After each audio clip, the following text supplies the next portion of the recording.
mkoa wetu na wenyewe utakuwa na bahati ya ujio wa kutembelewa na Mheshimiwa Rais wa Jamhuri ya Muungano wa Tanzania Dr. Samia Suluhu Hassan, lakini kipindi hiki atakuwa anatembea kama mgombea, anakuja kupiga kampeni kwa sababu mwenyewe ni mgombea wa kiti cha urais kupitia tiketi ya Chama cha Mapinduzi. Tunatarajia atafika mkoani kwetu tarehe 15 mwezi huu, mwezi wa 10 2025, na eneo lake la kwanza akitoka hapa mjini, wakati amefika Muleba, hapo tutakuwa na mkutano wa hadhara ambao ni mkubwa.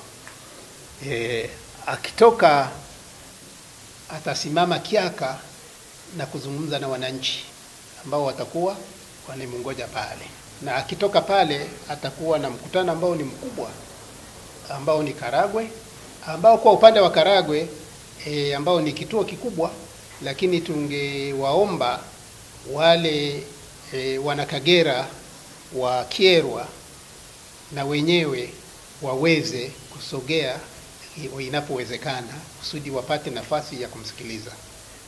Tarehe 16 hapa Bukoba mjini.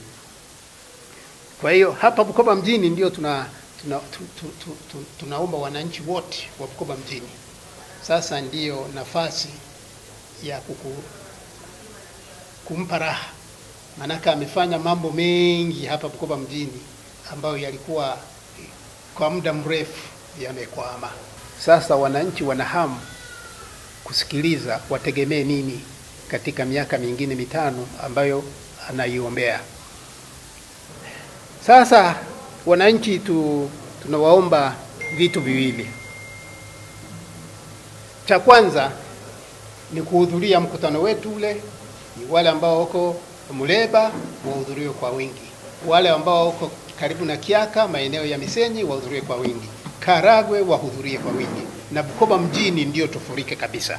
Kwa hiyo tunawaomba kila mmoja apate taarifa na ninyi mzifikishe.